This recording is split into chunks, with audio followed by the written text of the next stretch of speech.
Okay, so let's go ahead and get started at this point.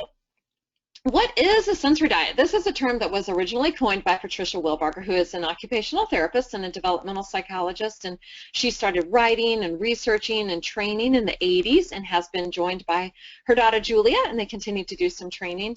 And one definition of a sensory diet is the optimum sensory motor input a person needs to feel alert, exert effortless control, and perform at peak. I like to define a sensory diet as nothing more than the strategic use of sensory activities. And this is something most of us do without even really thinking about it. Whether we're a coffee drinker or you'd rather have a cold can of Mountain Dew in front of you, whether you're a hair twirler or a toe tapper, whatever you may be doing right now in front of your computer screen to help yourself stay focused and on task, those tend to be sensory strategies that work for your brain. A lot of other things that we think are part of our personality are really driven by our sensory needs too, like whether we're an early bird or a night owl has a lot to do with your sensory issues. Whether you're an introvert or an extrovert has a lot to do with your sensory preferences too. So, as we start talking and start thinking about these kinds of things tonight, just think about your own sensory needs and issues. We all have some because it is a continuum.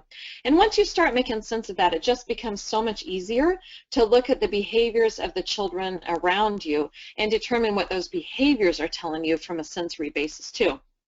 We just kind of want to take the mystery out of sensory processing and help you see that it is it's just everyday things that make us feel good or make us feel not so good, and that's what makes up the sensory issues that we have, and then whatever we use to modulate that become our sensory strategies. Okay, so sensory modulation is what we're going to specifically focus on, because people with modulation disorders are the people who can really benefit from having a true sensory diet in place that needs to be guided by therapists. And modulation has a lot of big terms and fancy definitions attached to it, but the bottom line is that modulation is what allows you to focus on what's most important. If you are here tonight as a well-modulated person, hopefully you're able to focus on the sound of my voice and the PowerPoint presentation, because that's what you've set aside this time to do.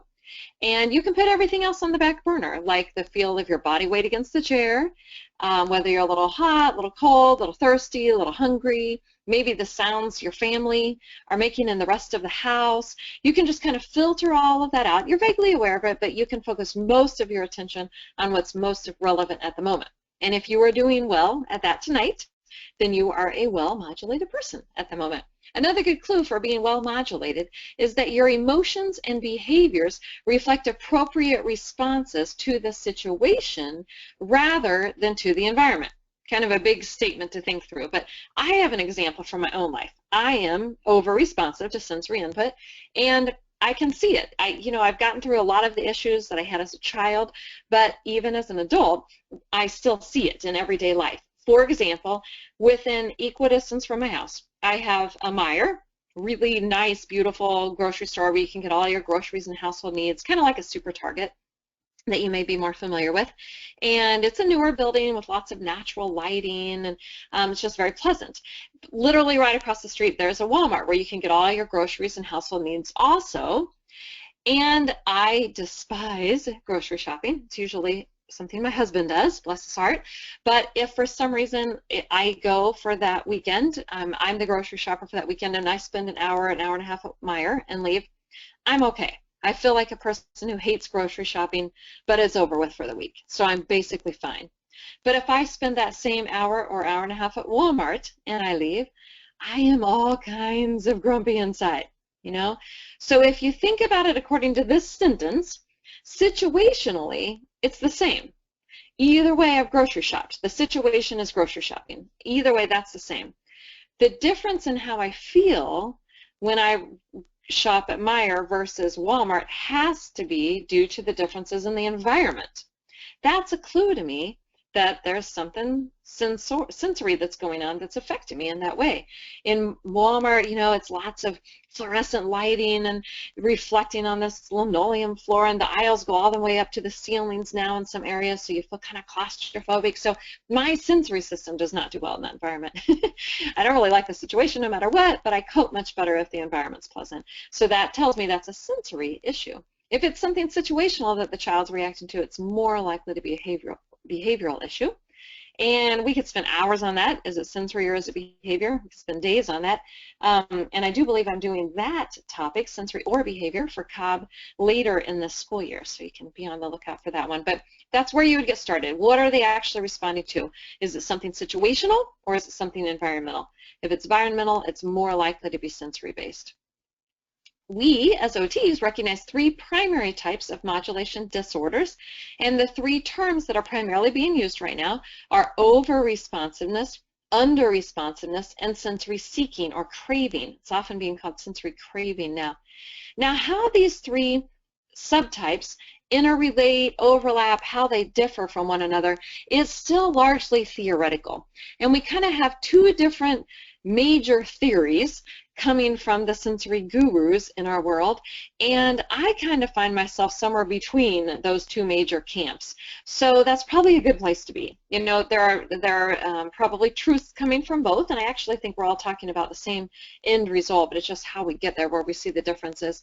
And so this is the theory that I am presenting tonight. It's kind of a combination of both of those two major theories, one being Winnie Dunn, who's the creator of the sensory profile, and I would consider the other to be like Dr. Lucy Miller, who's definitely pioneering getting SPD to be an included diagnosis in the medical manuals, etc. So always want to stay closely aligned with her also. And so I feel like this theory works for my brain. I hope it helps you make sense of that too, and it works from a treatment standpoint, so you can feel good about that.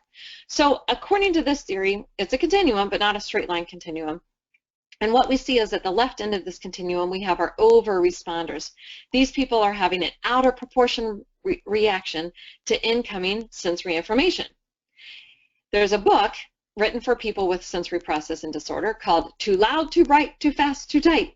It's a really good book, but I just love the title because it so accurately describes how these over-responders feel the majority of the time. Everything's just too much for them, and they're frazzled and overwhelmed. Now, at the other end of the continuum, we have under-responsiveness. Everyone at this end of the continuum are having an under-responsive reaction to incoming sensory information. But we see two different types of under-responders. At the bottom of the fork in the road, we have what we're calling our passive under-responders. These kids are having an under-responsive reaction to incoming sensory information. They actually need more input than everybody else does, but they don't do anything active to get that more.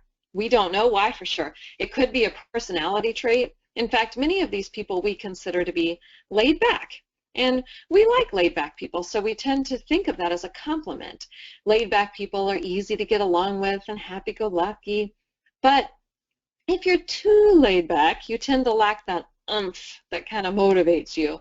And that's what these kids tend to be lacking. So these are our passive under-responders. They need more. They don't do anything active to get that more. They tend to be passive, sedentary, lethargic, couch potato types of kids. Okay? The sensory seekers at the top of this fork in the road, they are also under-responsive to incoming sensory information. But it's almost like they get it at some level. They know they need more input than everybody else does.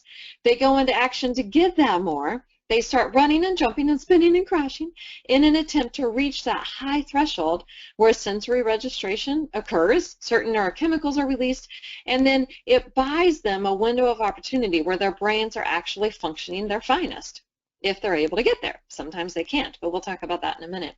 So those are our two types of under-responders. These two types look very different. The passive kids are typically not a behavioral problem in the classroom, but they can be hard to educate because information just isn't being processed very quickly.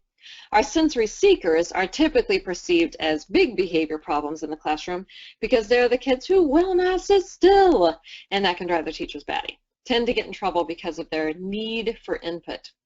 Now, we see a lot of overlap between people with learning disabilities, ADD or ADHD, anything on the autism spectrum, Fragile X and other genetic disorders, and developmental disabilities in general. Most kids with one of these diagnoses also has some degree of sensory modulation disorder going on as well. The bottom line for all three is that the brain has difficulty determining what is the most important. Okay, this response threshold curve I just think is helpful for those of you who are visual learners to be able to picture what I mean when I say that somebody is under responsive and has a high threshold, or somebody's over responsive and has a low threshold. So let's just take the example of processing vestibular input. Our vestibular sensory system is one of our 8 sensory systems that we typically know the least about before we become therapists, but it begins in the semicircular canals of our inner ears. There are little crystals called otoliths floating around in there, and they move as I move, and as they move, they press against cilia, which are hair-like filaments that transmit a signal to my brain that basically tells me where I am in relationship to gravity. Am I moving fast or slow? Am I tilted or upright? Or am I about to fall upside down on my head? That's what my vestibular system is telling me. So if I am processing that information in a typical manner, it's represented by this yellow line. That's how much input I need in order to get a release of my helpful neurochemicals like serotonin and dopamine. So I can get this much input throughout my daily routine. Like in the morning, I might bend over to put on my shoes and stand back up. I'm going up and down the stairs a few times getting kids ready for school, drop everybody off where they need to be. Throughout the day, I'm picking people up and walking people back. When I get home, I might go for a jog or take the dogs for a walk. And so at the end of the day, that part of my brain is satisfied. That threshold has been reached and maintained throughout the day, so my neurochemicals are regulated. And if we continue with the diet analogy, it's like having enough protein for the day. That part of my brain is fine. It's not craving any additional movement, and it's not overwhelmed by it either. I'm satisfied. My need has been met. Okay? Now, if I'm an over-responder, I have a very low threshold for vestibular input. So let's think about this from a child's perspective. I may bend over to put on my shoes in the morning and stand back up, and I have a few seconds of disequilibrium. And if I have a 45-minute bus ride to get to school, I probably have all-out motion sickness. It's because I have such a low threshold that it takes hardly any input before my brain feels like, whoa, put on the brakes. That's too much for me. Now, we have to assume that at some point they do reach that threshold where they get the release of their helpful neurochemicals like serotonin and dopamine, but they take one more step or they stay on the bus 5 minutes longer, and they're so quickly catapulted into the stress cycle where cortisol is released, the fight or flight branch of the nervous system has been activated, so they so quickly bypass that helpful release of neurochemicals, and instead they're right there in the stress cycle, so they're never able to benefit from those positive neurochemical changes. That's what's going on with over-responsiveness. Okay? With under-responsiveness, we have a high threshold. So these people need more input than everybody else does. Now, if I'm a child and I'm passive, I probably start looking around somewhere in the preschool years and realizing, you know, that typical type of play that the other kids seem to think is fun, like slides and swings and playing chase, it doesn't do anything for me. It doesn't cause that release of my helpful neurochemicals, so it's not perceived as pleasurable. And these kids are passive under responders. They're laid back, so they're like, you know, maybe if I played differently, I could reach that high threshold, but that's a lot of work, and I'm just going to give up. Now, in reality, they don't probably bother with that thought process, but that's what their brain is figuring out. It's too much effort to reach this threshold. This amount doesn't do anything for me, so I'm going to give up and become passive, sedentary, lethargic, couch potato type of kid. Those are our passive kids. Now, our sensory seekers have the same high threshold, but they're a little bit different. They start looking around and thinking, that typical type of play that everybody else thinks is fun, that is nowhere near enough for me, but I know what I need. I need more. So I'm going to start running and jumping and spinning and crashing and driving my teacher crazy in an attempt to reach this really high threshold. Sometimes they get there. They may come back from recess and their teacher thinks, wow, he looks really good right now, you know? Or he comes back from PE and the teacher thinks, I have like 15 minutes where I think I can educate him. But other times, because of the confines of the school environment or the rules in the school environment, they're simply never able to reach that high threshold. And those are the kids who literally never stop moving. Okay, now we're going to go a little bit more in depth with each of those Oh, I'm sorry, I just saw this question box. That's where I'm seeing the text come in. Okay, interesting. All right, I'm sorry. Okay, so we're going to go over each of these terms a little bit more in depth just to make sure we're all using the same language. In the past, our over-responders have been called sensory defensive or hypersensitive, and these are all interchangeable terms, but the term that we're kind of working toward all of us using is over-responsiveness because it's a little bit more of a generalized term, and that's what we're going for. So this is when the fight or flight system has been activated, even when no danger is truly present. It may be generalized, but it's possible just to be over-responsive to one form of input. Like my husband hates hearing people crunch popcorn or chew on ice. That kind of thing is pretty common. It's mostly people who are over and or under responsive to multiple sensory systems who are going to need our intervention. These people are seen as avoiders. Their behaviors are attempts to avoid the obnoxious stimuli in the first place or to recover from the inevitable that's bound to occur. And from a treatment standpoint, these kids primarily need calming activities. And that's pretty intuitive for you because if you see a kid who's frazzled and overwhelmed, you want to calm them down. And you do so with your actions and your tone of voice and maybe even the way that you touch them, deep pressure, things like that. Okay, now our passive under-responders are having an underactive response of the nervous system to incoming stimuli. I often call these kids the bump on the log kids. You know, they're there, they're physically present, but they're just not very engaged in life, tend not to be learning very rapidly because information isn't coming in and out as quickly as it should be. These kids even have a tendency to be overweight for a couple of reasons. Not always, but more often than not, you'll see that the pudgy kids on your caseload are passive under-responders. And that is for two reasons. First of all, they're not the movers and the shakers of the world, which is going to predispose them to struggling with their weight. But secondly, if I can't get that release of my helpful neurochemicals like serotonin and dopamine through movement, what's another way I can get that release? Food, particularly carbohydrates. So these kids are movement avoiders, carbohydrate cravers, and that predisposes them to having issues with their weight. These kids are needers. They need more input than what they would otherwise be able to get, but they're helpless to meet those needs effectively. From a treatment standpoint, these kids need alerting and stimulating activities, and that's pretty intuitive for you too, because if you see a kid who's slow and sluggish, you might say, come on, shake a leg, and you're trying to stimulate them with your actions and your words and your tone of voice. Okay, sensory seekers. These are the kids who keep us up at night. These are the kids who make teachers want to quit their jobs. It's very difficult to truly feel like you're meeting their needs. It's helpful to remember that this is also due to under-responsiveness. They have the same underlying issue as the passive kids, and therefore they have the same treatment needs, even though that seems counterintuitive. These are the kids who are in constant motion. They're thrill seekers. They love the intense action. They love the fights, the rough and tumble, climbing to the top of a 6-foot fence and jumping off, you know, these kinds of kids. These kids are needers. They're needing more input than what they're safely able to get within the confines of the rules and the environment itself. Their behaviors are attempts to reach that high threshold. Sometimes they can get there, but often they cannot, without violating the rules at least. So here is where we tend to go wrong. When you see a kid who's running and jumping and spinning and crashing and driving his teacher crazy, our first thought is, I need to calm him down. So we try some of our traditional calming strategies like soft voices and dimming the lights and peaceful music. Does that work for you very well? Almost never, right? It sometimes helps a little. It tends to be better than doing nothing at all. But it's much more like applying a Band-Aid rather than really meeting a need. Because think about what they actually need. They need help reaching this really high threshold.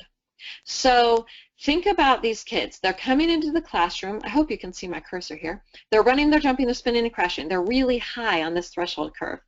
We could try our traditional calming strategies, and it probably calms them down a little, but not much. What would really be the most helpful is to help them reach this threshold. That's where the neurochemical changes will take place that will then buy them a window of opportunity where they are at their most functional. So how are we going to get there? We're going to get to this threshold through the most intense, stimulating forms of input we have available to us.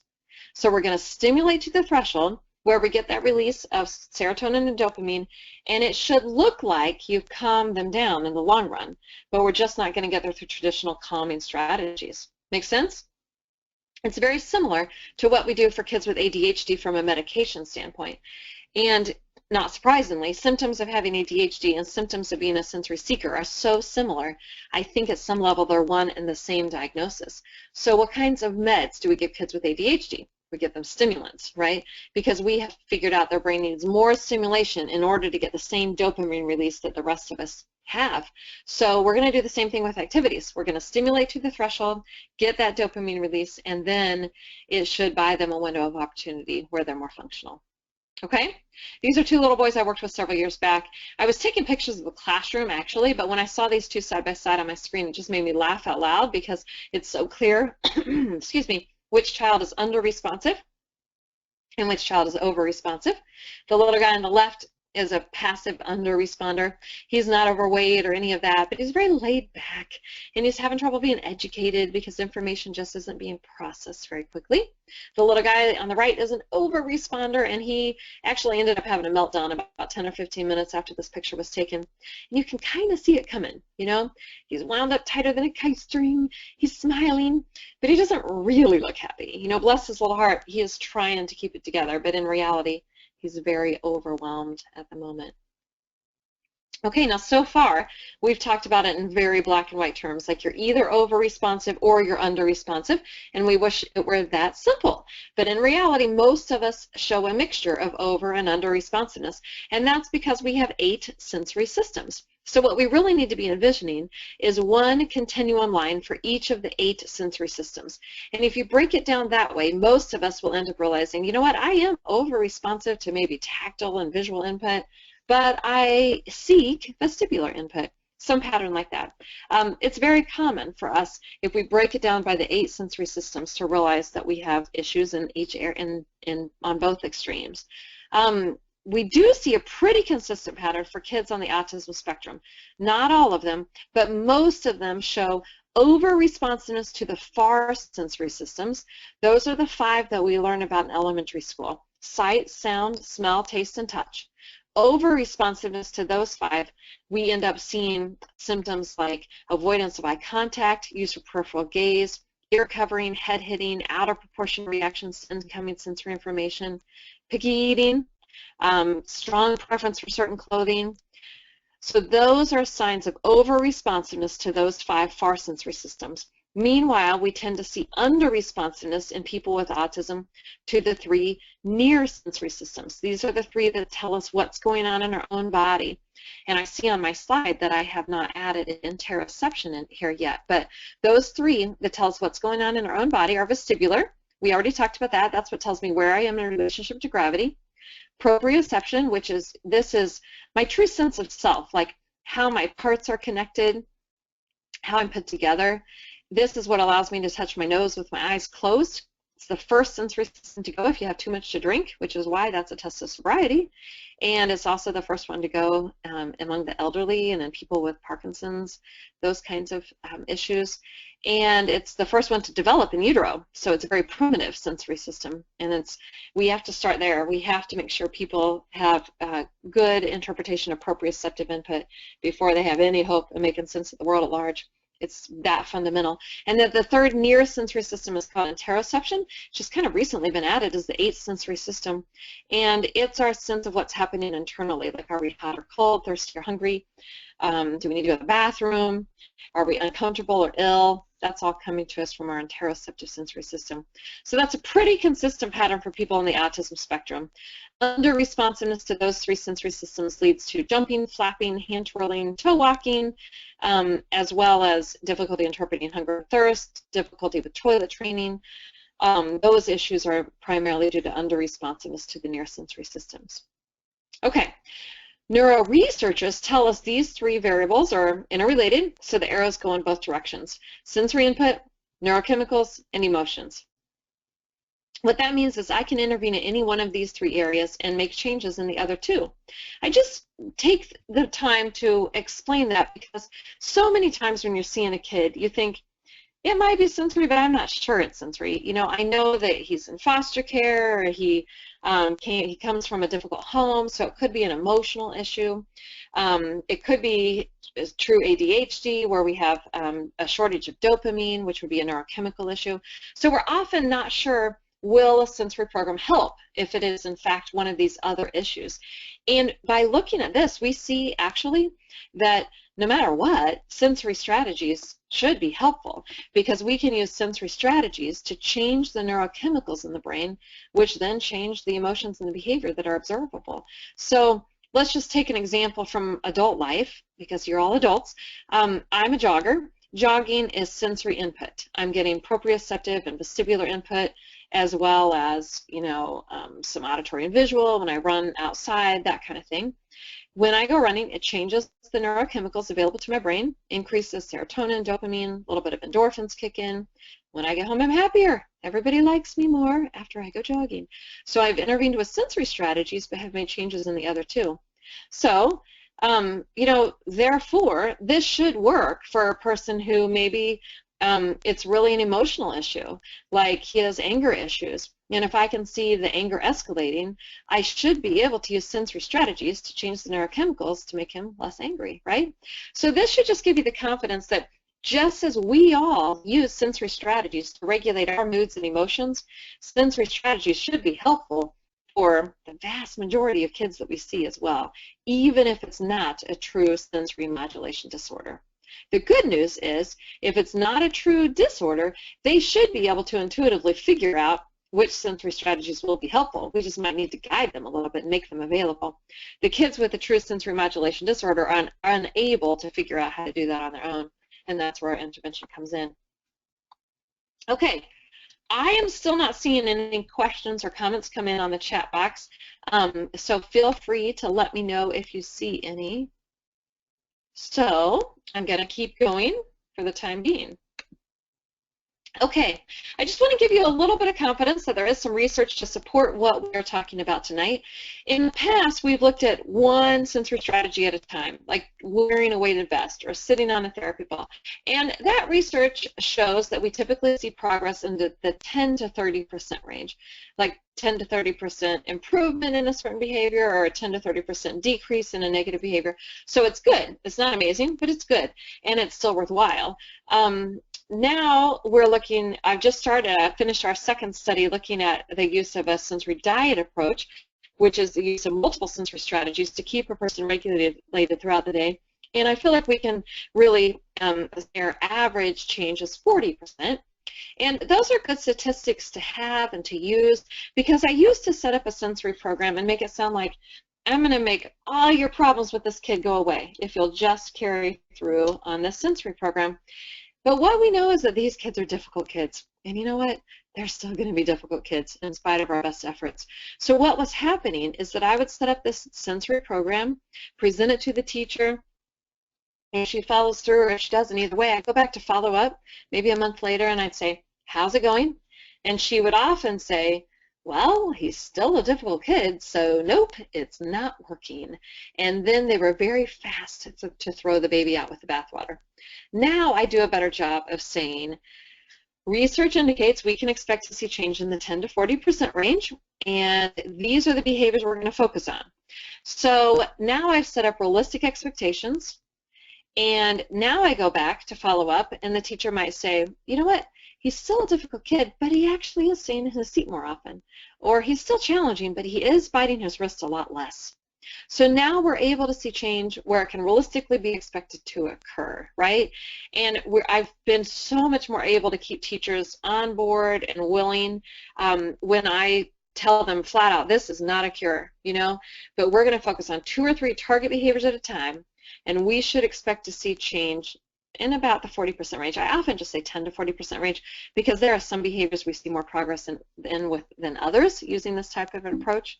Let me just kind of show you how that plays out. This was our first study. You can, whoops, I am very sorry. You can read this whole report on my website, sensationalbrain.com, under the research tab. This one we did not publish. It was a pilot study that we learned a lot from, and based on this information, we are just finished our second study. We are totally going for publication, and then we have more to follow, more to come. But this one I feel like does a good job of answering the big question being, do sensory diets as OTs typically design them work for the types of kids we typically design them for? And I would say we can feel confident that that is a big yes. This was home-based. Parents were trained on the identification of a target behavior that was most likely to be rooted in their child's sensory modulation disorder. And you can see how many chose a target behavior that would fall under that category. Emotional over-responsiveness being things like kids who have a fit every night while getting ready for school. Resistance to activities of daily living. One of our kids here kicked his mom every night during toothbrushing time. 4 with sleep issues, 3 with impulsivity, 2 with poor attention to task. 1 little girl who kept her mouth open while eating, and 1 little pressure seeker who used his fist to apply pressure to his jaw. Then in the 3rd column, you see how many of those responded in a positive manner, and in the 4th column, you see the average percentage change. Our overall number was 39%, 39% in a positive direction, which I felt very good about. Now, what you do see is the first 3 behaviors we see pretty good results in. Impulsivity and attention to task, not that awesome. And I wasn't surprised by that, honestly. Here's a theory. Whenever I was training parents, I trained them just like I train therapists, that while we do have reason to believe these issues are rooted in sensory processing, these top 3 things probably also are impacted by behavior, because they realize they get something out of their fit, or they realize that mom quits brushing their teeth quickly if they kick her, or if they keep getting out of bed, dad reads them an extra book, right? So they're a little bit sensory and they're a little bit behavioral. And I taught them we're going to use sensory proactively to meet their needs, and then we are going to be ready and prepared to follow through with appropriate rewards and consequences. And I think in many of these cases, it was the first time the parents felt empowered to do so. Now, when we get down here to like attention to task, for example, I feel like if I have a true brain-based attention deficit, all the rewards and consequences are not going to improve my attention to task. So I think what we're seeing here is change only due to the sensory strategies without the additional benefit of the rewards and consequences. So it's just good to know that again, you know, and would say an 11% change is not a cure, but it's still significant. You know, this child is on task 11% more throughout his educational career. That's going to make a big difference of learning 11% more each year. He's going to drive his teacher 11% less crazy, right? So it's still worthwhile, even if it's not the wow that we're going for. Now these are just a little preview, and these next 2 slides into the study that we're just wrapping up, just about to submit for publication. This we did pre and post testing. These were kids in general ed classrooms. The entire classroom either received intervention or did not receive intervention. No kids were singled out, but we were testing. We were doing pre and post assessment on about 3 kids per classroom in a school in Texas. We used their entire pre-K through 6th grade classroom. And here, the gray is our control group, the blue is our experimental group, and this is the sensory processing measure. So we evaluated kids who, based on a screening tool, were likely to have sensory modulation disorder, and then we divided the kids up into control and experimental, did 10 weeks of intervention, and then we reevaluated. So we're using pre and post assessment to come up with these numbers. And the biggest area of change on the sensory processing measure was in the area of social participation. Visual processing was about the same in both groups, and I think that's because of a different program they already have in place in that school called Ready Bodies, Learning Minds. And then auditory processing was pretty good. Touch and body awareness, not awesome. Balance and then planning and ideas was pretty good again. So the SPM, good but not amazing. Now you will notice that the control group actually got worse in a few areas throughout the course of the study. Not really surprising, because if I have an unmet sensory need, as the academic demands increase, I'm probably going to struggle more, so not too surprising. This slide came out in kind of reverse coloring, but nonetheless you can still see it. The white is our control group, the blue is our experimental group. This was on the assessment tool called the Behavior Assessment Scale for Children, the 2nd edition. It's a behavioral assessment, which I wanted to use because my instinct is that we can improve a lot of behaviors that are not thought to be based in sensory issues through the use of sensory strategies. And sure enough, the results here are truly amazing, I think. These are score changes on a T-scale, and so, you know, we're seeing 10 points on a T-scale change in areas like adaptability, atypicality. That's huge. You know, in most cases, that's taken a child from an area of dysfunction into an area of typical functioning. So that's really exciting. Hyperactivity is good. Externalizing problems. Functional communication is big, which is nice for speech therapists to see. So, you know, some really, this is attention here, almost 8 points on a T-scale change. So really good results there that we're super excited by. And this is no pull-out happening. You know, this is classroom-based intervention, which I felt really good about. I was really excited about. So we're excited about the results of that study, and hope that, and we were using Brainworks that you're going to have access to after tonight as the basis for the study. So hopefully we can talk more about that in the future. And then, whoops, I keep hitting the wrong key there. Okay, so we have to keep going. I know it's kind of a fast-paced webinar tonight, but we want to talk about how do we teach self-modulation. And the basics for teaching modulation are helping kids learn to recognize their sensory needs. So we're wanting them to recognize, I need more input, or I'm overwhelmed by this type of input. And we want to give them some type of an analogy to use to express themselves. And I like to piggyback on the ALERT program.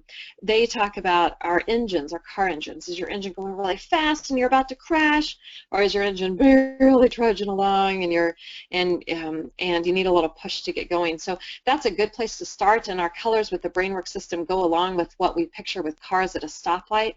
So that's a great analogy, and I just want to start using teachable moments with kids to say, right now I can tell you're like a car at a red light because you're slow, you're slouching in your chair, you're not going anywhere fast, you know? Or right now you're like a car who's speeding through a green light, and if you're exceeding the speed limit, you are an accident waiting to happen. I can tell because you're bouncing up and down in your seat and you're not listening to the teacher, you know. So I want to help them see how their behaviors fit in with the analogy that we're using, so they can start using that analogy to determine their current sensory speed.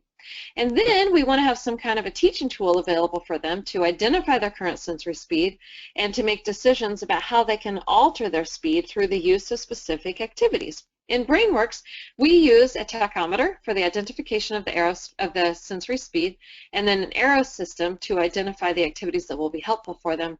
And these are the tools you're going to be able to make through your membership that Cobb is providing for you. So on the left, this is the DIY version of our Brainworks sensory diet tool, and on the right is the pre-printed version that's available at an additional cost, but they're both the same tool. You can do the same thing with the DIY version. So the children identify their sensory speed on the outside. We'll talk about that in a minute. And then they open it up, and on the inside, they're guided by the arrows that are in the upper right-hand corner of each activity card in selecting the types of activities that are going to be helpful for them. Our green arrow activities, these are like hitting the accelerator pedal. They're going to help you get going, perk up, or be alert. Like if you're at a red light and it turns green, you accelerate. These activities are going to help you accelerate. If you're at a green light or you're approaching a green light and it turns red, you need to calm down, slow down, and relax. And so these red arrow activities are going to help you do just that. In our system, yellow represents modulation because theoretically at a yellow light, a car should be at that just right speed where it's able to proceed with caution if it's safe to do so, but it should be able to quickly come to a stop if appropriate as well, or if needed as well. So yellow represents modulation. Therefore, I say you can always choose yellow. If you need red, you can choose red or yellow. If you need green, you can choose green or yellow. Yellow arrow activities are those mostly wholesome, proprioceptive activities that are good for you no matter what. So those are always safe. If you're trying to choose a strategy for multiple children to participate in simultaneously, choose yellow, because those are going to be good for both the over and the under responders. And then after they choose their activities, they can move them to the outside of the file folder. And this can become a visual schedule for them to follow, and the purpose of this is to structure the sensory break time. So if you're giving them 10 or 15 minutes to meet their sensory needs, they might choose 4 or 5 activities, move them to the outside, participate in one, move on to the next one. Participate that, move on. Or sometimes I set a timer and I say, you can do any of these activities in any order until the timer goes off. So you can use it several different ways, but it just helps kids stay on track with the types of activities that are actually going to be beneficial. And then hopefully after the sensory break, you can take them back to the tachometer and help them see now they are on yellow. Now they should be modulated. They should be at that just right speed where they could be able to come to a stop if needed, but they would be allowed to proceed if appropriate to do so. Okay, so that's the file folder tool. Now let's talk about our 3 types of kids. Our over responders, remember these are the kids, everything's too loud, too bright, too fast, too tight. We recognize that their sensory systems are on green. It's because they're speeding through a green light. They're going way too fast. It's their brains that are actually spinning. They're frazzled, they're overwhelmed, they're thinking about 53 things at once. Now, some of these kids, sometimes their bodies are going fast, like they might run around in a circle or beat their head on a wall to drown out the chaos. But other times they kind of go into shutdown mode and they look very sedentary. So you have to be really thinking about what's going on in their brain. And if it's because the brains are frazzled, the brains are overstimulated, that's equivalent to they're zipping through that speed line. They're thinking about way too many things simultaneously. You've all had days like that where your to-do list is 10 times longer than you could actually accomplish in a day, right? And you're frazzled and you're overwhelmed. These people need red arrow activities to help them slow down, calm down, and relax. So they're on green, they're approaching a red light, they need to slow down, calm down, and relax to prevent a crash or a meltdown.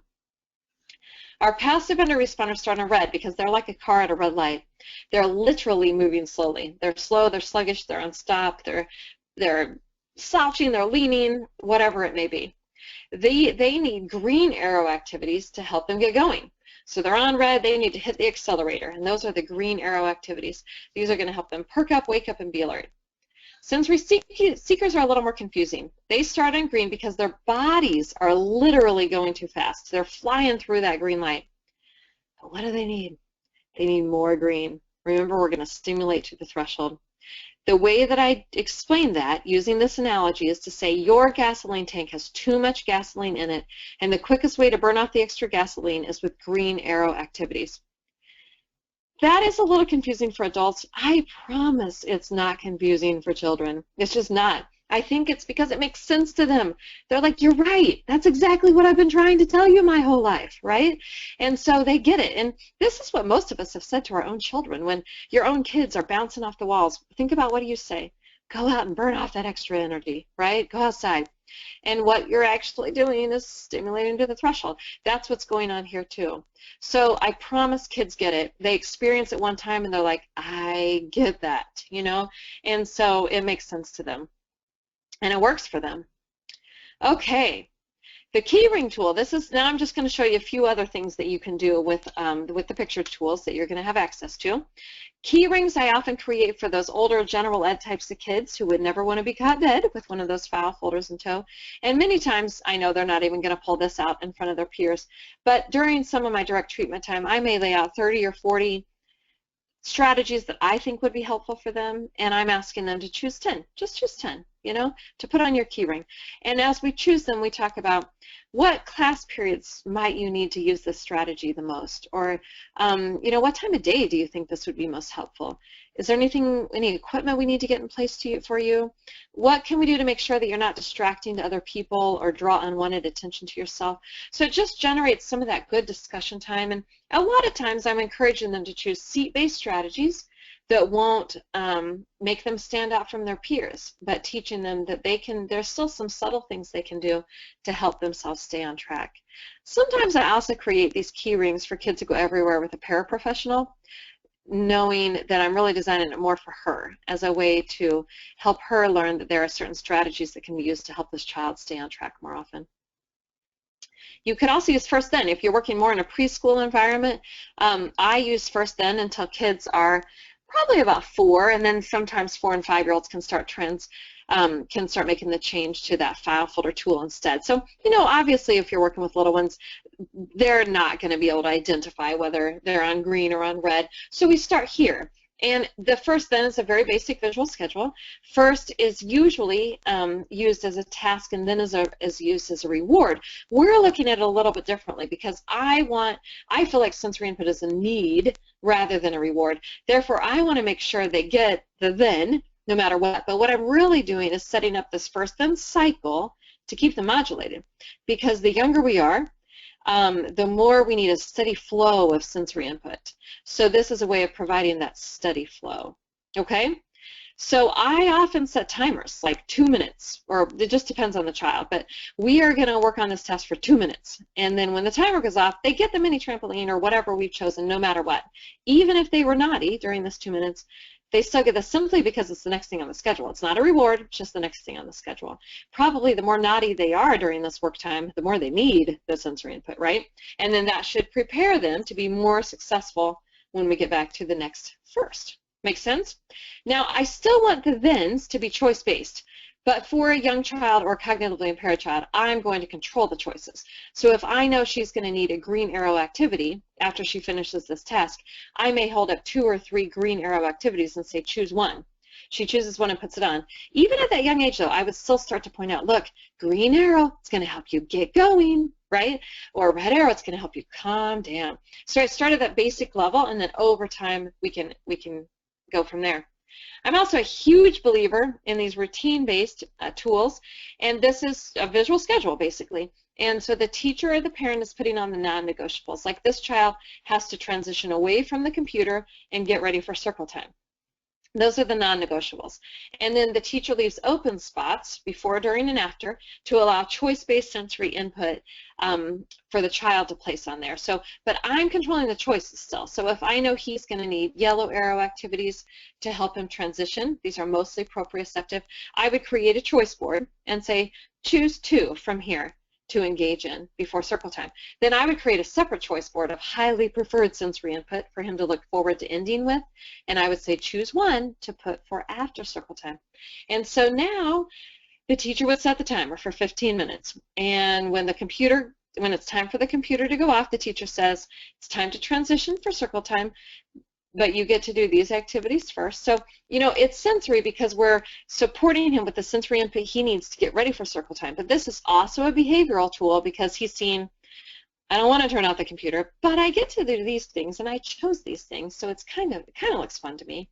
And it's also cognitive because I'm seeing this too shall pass. You know, I don't want to go to circle time, but then I get to do this and I chose that and I'm looking forward to that. So it's cognitive, it's behavioral, it's sensory. Anytime you combine those 3, that's where the magic happens. And so these are very useful. We have a couple of other forms that I'll show you that are available from the website as well. Okay, now here is how you access Brainworks online. You are going to go to sensationalbrain.com, and your username is Cobb. You either need to write these down or get them later from Celeste or Lisa, but your username is Cobb with a capital C, C-O-B-B, and your password is WeAreOTs. It's capital W, space, and then you have the R, then space, and then capital O-T, apostrophe S. That's your password, okay? I am going to exit my PowerPoint for a minute to demonstrate the website to you. So you're going to log in. I'm already logged in, but we have some videos down here that explain things. You would just click on this login button, and then you would use Cobb and WeAreOTs to log in, and then you'll usually be taken automatically to this members area. But we have some other helpful things. We have an app if you ever want to find out about that. You can find out about it here. That's available for iOS devices. I have a pretty extensive Q&A area, like what would you do for a nose picker? Believe it or not, I've answered that question. So you can spend a little time browsing those answers and get a feel for how to think through sensory-based behaviors. We have some other products. We have a lot of webinars. Here's where you can find our research. Here's helpful things like how to make a weighted blanket. You know, stuff like that's there too. But most of your time will spend in this members area. And here we have, let's just start at the bottom. I have some specific sensory diet suggestions for certain target behaviors. Like so far we have wrist biting, head hitting, toe walking, toilet training, and masturbation, because those are some of the big questions I get. And it's just an overview of how to approach those behaviors from a sensory perspective. Here's a printable product manual. So if you see an activity, like we have one called the coffee grinder, and you don't know what that is, print this out or download it, and it will describe what that activity for you. These are 2 sets of forms that are they're already created, and they're just nice to print out and give to teachers or parents to help them see the big picture with where you're going from a sensory diet approach. This is the Quick Start Guide, which I'm kind of giving you out loud right now. This is where you can buy physical products in the future if you ever want to. These are the instructions for the DIY format. That's the type of membership you have, is the DIY one, do it yourself. So you can get the instructions and details for how to create those tools there. And then this is where you're going to spend most of your time, the Select and Print Brainworks activity cards area. So I'm just going to hide these instructions so you can see a little more on my screen. Now right now you can tell we have over 250 picture cards available. Some of these are in Spanish and they're just kind of hodgepodgey, and that's because we have 40 pages of these. So you're going to want to narrow it down. So if you're going to create a sensory diet for a school-age child, select that first. And then I'm going to start with calming activities. So now the system has pulled up all of the English calming activities that are appropriate for school-age children. And at this point, I'm just going to choose one that I think would be appropriate and click and drag it onto my template, just like that. Click and drag. If you see the word next, make sure to click on it so that you can see some other options available. Okay. And then I can go back up here because if I want to create a file folder, I also want some yellow and green activities. So I'm just going to keep clicking and dragging. Now, this is where you could get routine-based activities too. These do not have arrows on them. You know, even if taking a bath is overstimulating for you, you have to do it anyway. So we've left the arrows off. This is also where you can get the tachometer or the stoplight that you would use as your teaching tool. And this is where you could get the cards translated into Spanish, if that's helpful for you. Now, at the very bottom, we have something new called Brainworks Your Way.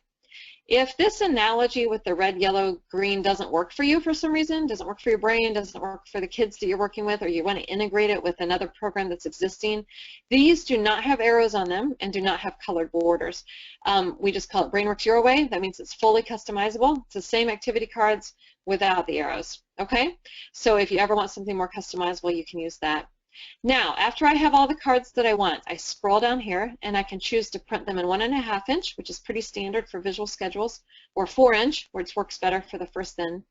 And I'm going to choose 1.5 inch. And now the system has created a PDF for me. And from this point, I just print from my browser window like I would print anything else. And then I'm cutting, pasting, and cutting and pasting to create these sensory diet tools that I can then use with the kids that I work with. Okay? Let me go back to my PowerPoint now. I just want to get through all the meat before 8:30, and then if anybody has questions, we'll stay online. Okay, also online, there was a Forms tab I forgot to show you. Let me just show you real quick. Okay, let's go back here and then back to site. So here is something helpful. Under our Forms tab, we have free printable forms that include checklists. We have sensory symptoms checklists for the school, for birth to 3, for the parents, and translated into Spanish that really help you figure out what is a person over-responsive to and what is a person under-responsive to. And that's what helps you build your sensory program. We also have data tracking forms, some other things that you'll learn about in the future as well. So know that those forms are there and they're accessible because now you have a membership. Okay?